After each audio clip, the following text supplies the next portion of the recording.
ఈరోజు మనమొక పురాతన ఇతిహాసంలోకి వెళ్దాం. అక్కడ దాగియున్న ఒక అద్భుతమైన ధైర్యసాహసాల కథను తెలుసుకుందాం. ఈ కథ ఒక 16 ఏళ్ల యోధుడిది. యుద్ధభూమిలో తన ముందు నిల్చిన ప్రశ్నేంటో తెలుసా? అసలు బ్రతికి బయట పడలేమని తెలిసినప్పుడు ఆ యుద్ధం ఎలా చెయ్యాలి? సరే, కథలోకి వెళ్తే ఇది మహాభారతంలో కురుక్షేత్ర యుద్ధం జరుగుతున్న సమయం. సరిగ్గా 13వ రోజున కౌరవ సైన్యం ఒక వ్యూహం పన్నింది. అది చూడ్డానికి అస్సలు అభేద్యం, దాన్ని ఛేదించడం అసాధ్యమనిపించేంత భయంకరమైన వ్యూహం.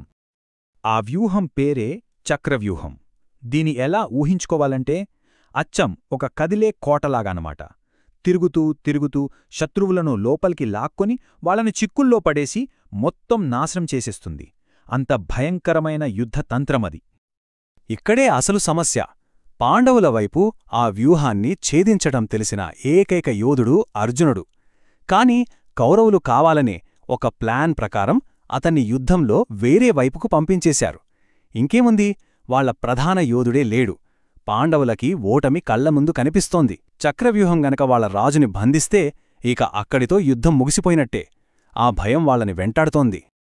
అలా అందరూ ఆశలు వదిలేసుకున్న టైంలో ఎవరూ ఊహించని ఒక వీరుడు ముందుకొచ్చాడు.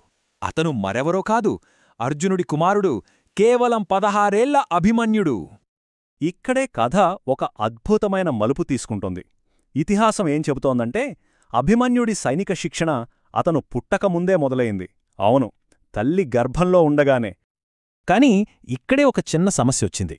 చక్రవ్యూహంలోకి ఎలా వెళ్లాలో తండ్రి వివరిస్తుండగా అభిమన్యుడు విన్నాడు. కాని సరిగ్గా బయటకు ఎలా రావాలో చెప్పే సమయానికి వాళ్ల అమ్మ సుభద్ర నిద్రలోకి జారుకుంది.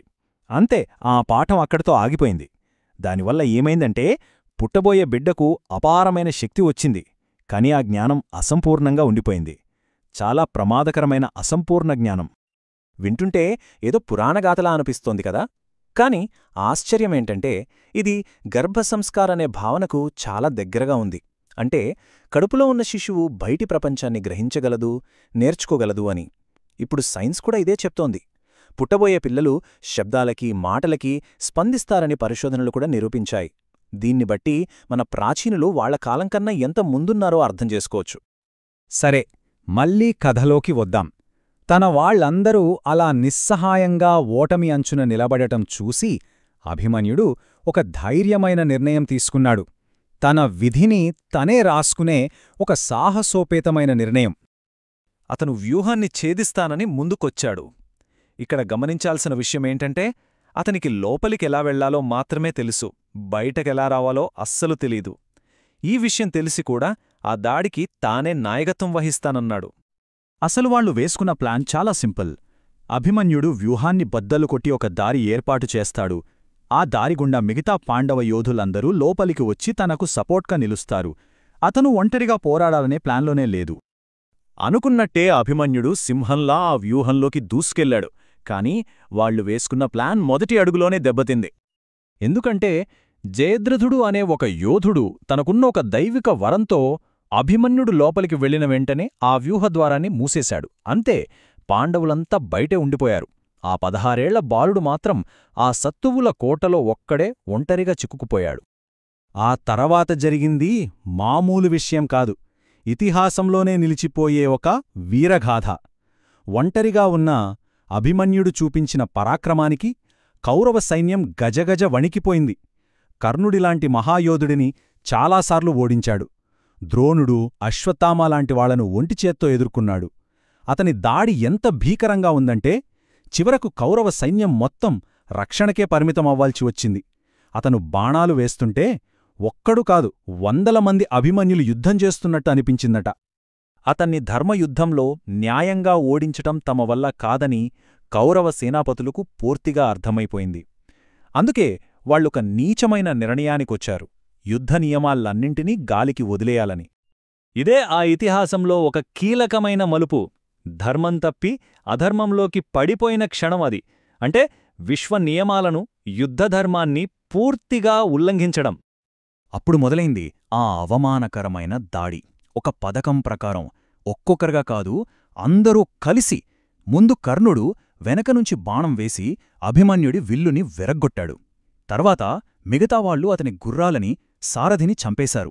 కత్తి, ఢాలుతో పోరాడుతుంటే వాటిని కూడా బాణాలతో ముక్కల్చేసేశారు. చివరికి 7 మహారథులు కలిసి ఆయుధాలు లేని ఆ 16 ఏళ్ల బాలుడిమీద ఒకేసారి దాడిచేశారు. అయినా సరే అభిమన్యుడు వెనకడుగు వేయలేదు, లొంగిపోలేదు. కిందపడి ఉన్న ఒక రథచక్రాన్ని ఆయుధంగా పట్టుకుని పోరాటం కొనసాగించాడు. చేతిలో ఆయుధం లేకపోయినా తన సంకల్పమే ఆయుధంగా, ఒళ్లంతా గాయాలతో రక్తం కారుతున్నా చివరికి పూర్తిగా నిస్సత్వ ఆవరించే వరకు పోరాడుతూనే ఉన్నాడు. ఇక తన చివరి క్షణాల్లో దుశ్శాసనుడి కొడుకుతో గదాయుద్ధం చేశాడు. ఆ పోరాటంలో ఇద్దరూ ఒకేసారి ఒకరినొకరు బలంగా కొట్టుకున్నారు. అలా అభిమన్యుడు అత్యంత గౌరవంగా వీరమరణం పొందాడు. చివరి శ్వాస వరకు పోరాడాడు, కాని ఎక్కడా తలవంచలేదు. అయితే అభిమన్యుడి త్యాగాన్ని ఒక ఓటమిగా చూడలేం. నిజానికి అది ఆ యుద్ధ గమనాన్ని మార్చేసిన ఒక పెద్ద ప్రేరణ. అతని నిర్భయమైన పోరాటం పాండవుల్లోనే కాదు, రాబోయే ఎన్నో తరాల్లో స్ఫూర్తిని నింపింది. నిజమైన నాయకత్వం మాటల్లో కాదు, చేతల్లో ఉంటుందని నిరూపించింది. అతని మరణం వాళ్ల కుటుంబంలో ఒక ప్రతీకార అగ్నిని రగిలించింది. వాళ్ల దుఃఖమే న్యాయం కోసం పోరాడే బలమైన సంకల్పంగా మారింది. అందుకే అభిమన్యుడి కథ ఈరోజుకి కూడా మనందరికీ ఎన్నో పాఠాలు నేర్పుతుంది. సవాళ్లను ధైర్యంగా ఎదుర్కోవడం, అంత తేలిగ్గా ఊటమిని అంగీకరించకపోవడం, ధర్మం వైపు నిలబడటం, ఒక మంచి ప్రయోజనం కోసం త్యాగం చేయడం, అన్నిటికన్నా ముఖ్యంగా మన చేతల ద్వారా ఇతరులకు స్ఫూర్తినివ్వడం.